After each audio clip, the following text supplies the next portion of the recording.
En cierta ocasión entró al aula de estadística un profesor que se presentó como Carles Filippo Martillo.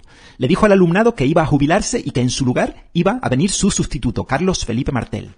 Entonces el tal Carles Filippo Martillo se escondió debajo de la mesa y al cabo de unos segundos, como por arte de magia, apareció el sustituto, un profesor mucho más divertido y cercano.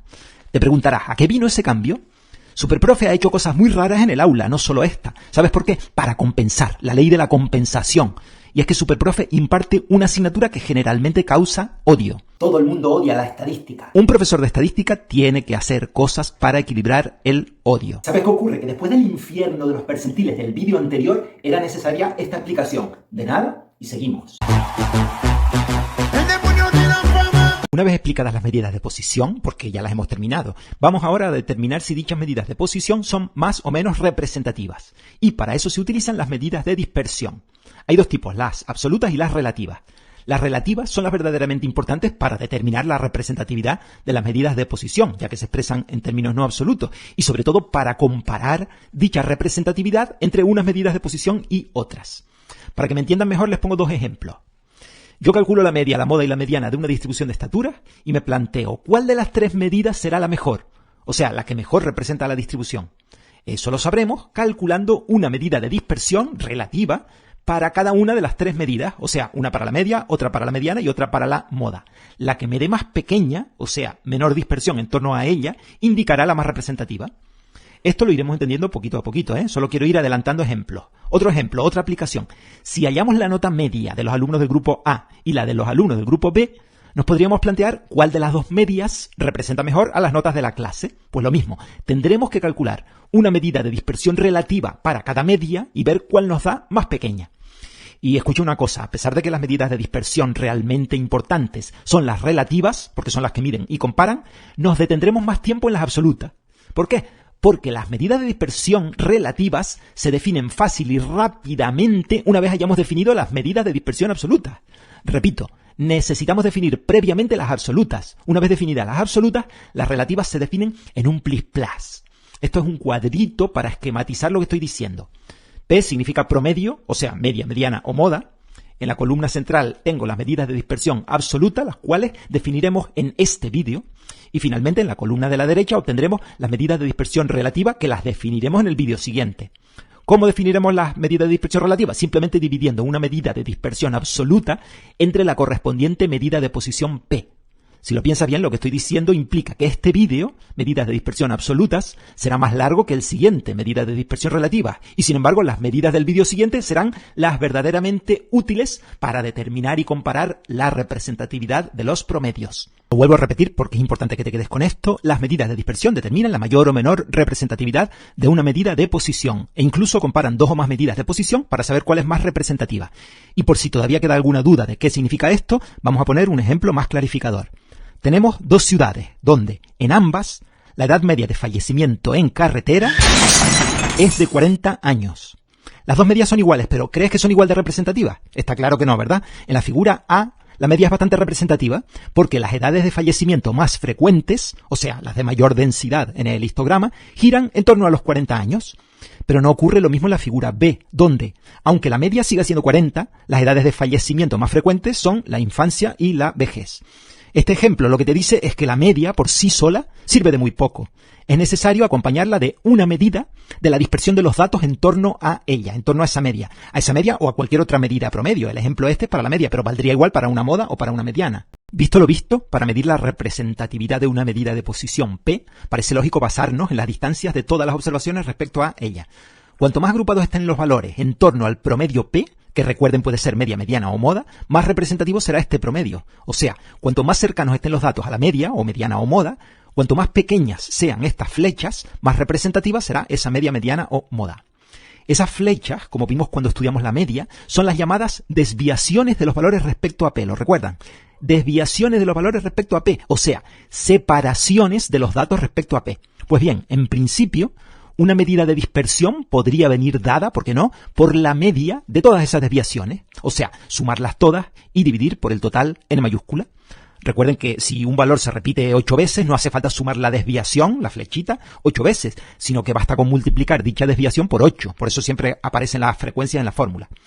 Pero desgraciadamente esta fórmula no sirve. Es un esqueleto, de acuerdo, un punto de partida, pero no sirve. ¿Por qué? Porque los sumandos x sub i menos p son positivos o negativos según que x sub i sea mayor o menor que p, con lo que las desviaciones positivas sumarían y las negativas restarían, de forma que el resultado sería una dispersión inferior a la real. Porque claro, si hago el sumatorio, si sumo cositas positivas y cositas negativas, estoy poniendo y quitando dispersiones y así parezco tonto. Por ello, al medir la dispersión nos interesan las distancias, las flechas, con independencia del signo matemático que tengan. ¿Cómo evitar ese problema? ¿Cómo evitar el signo matemático? Pues las propias matemáticas nos dan dos soluciones posibles. La primera consiste en tomar esas desviaciones en valor absoluto. Eso significa ponerlas todas en positivo. Bueno, siendo purista, significa considerarlas sin signo matemático, es decir, sin distinguir entre valores positivos y negativos. Entonces, si tomamos la fórmula anterior en valores absolutos, se transformaría en esta fórmula, que es la llamada desviación media respecto a P. Cada vez que ustedes vean una expresión encerrada entre dos barras verticales, eso quiere decir valor absoluto. La segunda solución consiste en tomar las desviaciones al cuadrado para que queden todas positivas. Si hacemos eso, nos quedaría, es la llamada desviación cuadrática respecto a P. Pues bien, si ahora, en estas dos fórmulas, sustituimos la P por medidas de posición concretas, o sea, media, mediana y moda, recuerda que P hace referencia a dichos promedios, obtendremos diferentes fórmulas específicas que serán nuestras medidas de dispersión absolutas, que es a donde queremos llegar finalmente en este tema. Así, en la desviación media respecto a P, sustituyendo P por media, mediana y moda, obtendremos respectivamente la desviación media respecto a la media, la desviación media respecto a la mediana y la desviación media respecto a la moda. En cuanto a la desviación cuadrática, vamos a sustituir P solo por la media para obtener una medida de dispersión muy conocida. La desviación cuadrática respecto a la media, también llamada varianza, que vamos a denotar con el símbolo S al cuadrado. Les pongo dos formas diferentes de calcular la varianza. La de la izquierda es la más intuitiva, o sea, la que se obtiene inmediatamente, directamente de la fórmula general de la desviación cuadrática respecto a P, sustituyendo la P por X raya. La de la derecha es la que preferentemente vamos a utilizar para hacer los cálculos, ya que con ella podemos ahorrar un poco de tiempo. A la raíz cuadrada de la varianza se le llama desviación típica o desviación estándar, que vamos a denotar con la letra S. Se trata de otra medida de dispersión absoluta que viene a corregir un inconveniente de la varianza, y es que la varianza no viene expresada en la misma unidad de medida que la variable, sino en dicha unidad al cuadrado. Si yo resto euros menos euros, me da euros, pero al elevar al cuadrado me da euros al cuadrado. Sin embargo, la raíz cuadrada de euros al cuadrado me da euros. Veamos las principales propiedades de todas estas medidas. Primero, las desviaciones medias, así como la desviación típica, vienen expresadas en la misma unidad que la variable. Euros menos euros es igual a euros. Obviamente las frecuencias no tienen unidad, solo son el número de veces que se repite cada dato. La varianza, sin embargo, viene expresada en la unidad de la variable al cuadrado. Segundo, la varianza, como suma de cuadrados que es, nunca puede ser negativa. La desviación típica tampoco. Cuanto más alejados estén los datos del promedio P, o sea, cuanto menos representativo sea P, mayores serán las desviaciones y por tanto mayor será el sumatorio y mayor será la medida de dispersión. Diciendo esto mismo pero al revés, cuanto más grande sea una medida de dispersión, la que sea, significará que el promedio es menos representativo. Por ejemplo, a mayor varianza significa mayor dispersión de los datos en torno a la media aritmética, o sea, media menos representativa. Cuarto, cambio de origen.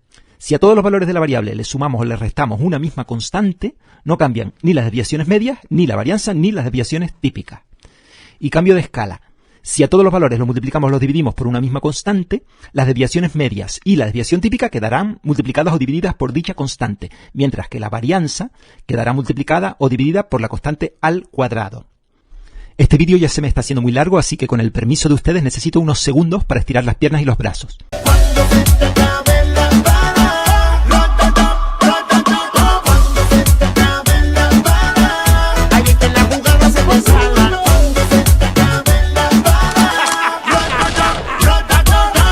Bueno, una vez vistas todas las medidas de dispersión absoluta, nos queda hacer un ejemplo numérico para ver cómo se calculan. Tenemos una variable con 10 observaciones que toma los valores 2, 3, 5 y 6. Primero calcularemos las 3 desviaciones medias y posteriormente la varianza. Aquí tienen la fórmula de las desviaciones. Recuerden que les dije que cada vez que veamos en una fórmula sumatorio de algo, llevamos ese algo a la tabla. Pero claro, de momento no podemos hacerlo porque no sabemos cuánto valen la media, la mediana y la moda. Hay que calcularlas previamente. Comenzamos con la media. Sumatorio de x sub i por n sub i partido por n. Sumatorio de algo, ese algo, a la tabla. X sub i por n sub i. 2 por 3, 6. 3 por 4, 12. 5 por 2, 10. 6 por 1, 6. Sumamos, porque aquí pone sumatorio. 34 Y dividimos por n, que es la suma de las frecuencias. 10. 34 partido por 10, 3,4. Mediana. Como no está agrupada y son poquitos datos, podemos escribirlos uno tras otro y fijarnos en la parte central. En este caso hay dos valores en el centro que dejan la mitad a cada lado. Así que los sumamos y dividimos por 2. 3 más 3, 6, y entre 2, 3. La moda, muy sencillo, al no estar agrupada en intervalos nuestra variable, simplemente es el valor de mayor frecuencia, moda igual a 3, que se repite 4 veces. Ya tenemos media, mediana y moda. Vamos con las desviaciones. Empezamos con la desviación media respecto a la media. Sumatorio de algo, añadimos ese algo a la tabla.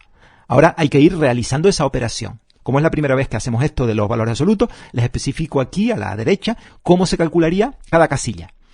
A cada valor de la x sub i le vamos restando la media. O sea, en la primera fila, 2 menos 3,4, eso me da menos 1,4, pero como es valor absoluto, me olvido del signo, se pone en positivo, así que 1,4. Y eso lo multiplico por la n sub i, en este caso por 3. Eso me da 4,2. Siguiente, segunda fila, 3 menos la media, o sea, menos 3,4, da menos 0,4, pero lo pongo en positivo por lo del valor absoluto, y multiplicado por 4, que es la frecuencia de esa fila, da 1,6. 5 menos 3,4, siempre en positivo, por 2. Y 6 menos 3,4 por 1. Ahora hay que sumar la columna, sumatorio, da 11,6. Y finalmente, según la fórmula, dividimos por n, que es 10. La desviación media respecto a la media es 1,16. Para la desviación media respecto a la mediana, hay que hacer exactamente lo mismo, pero en vez de restar 3,4, lo que hay que poner aquí, lo que hay que restar, sería 3. Tendríamos 2 menos 3, da menos 1, pero en positivo es 1, por la frecuencia 3. 3 menos 3, 0 por 4, 0. 5 menos 3 y por 2. 6 menos 3 por 1. Sumamos 10 y dividimos por n, 10 entre 10, 1. En cuanto a la desviación respecto a la moda, en este ejemplo concreto no hace falta hacerla porque al ser la moda igual a la mediana, la columna de los valores absolutos sería exactamente igual a la de la mediana. Por tanto, la desviación media respecto a la moda también valdrá 1. En cuanto a la varianza, vamos a utilizar la fórmula que les dije que usaríamos para los cálculos. Esta. Sumatorio de algo, ese algo a la tabla. Fíjense en una cosa, si ustedes quieren, pueden ir elevando cada x sub i al cuadrado y luego multiplicando por la n sub i. O sea, 2 al cuadrado, 4, por 3, 12, etc. Pero hay una manera más rápida de hacerlo. Como nosotros ya tenemos la columna x sub i por n sub i, que la tuvimos que añadir antes para hallar la media, si multiplicamos x por n, me da x cuadrado por n. X sub i por n sub i por x sub i da x cuadrado sub i por n sub i. Entonces, 2 por 6, 12. 3 por 12, 36. 5 por 10, 50. 6 por 6, 36. Sumamos 134, dividimos por n y le restamos la media al cuadrado. Varianza igual a 1,84. Su raíz cuadrada será la desviación típica, pero no tengo calculadora a mano ahora mismo, así que hazlo tú.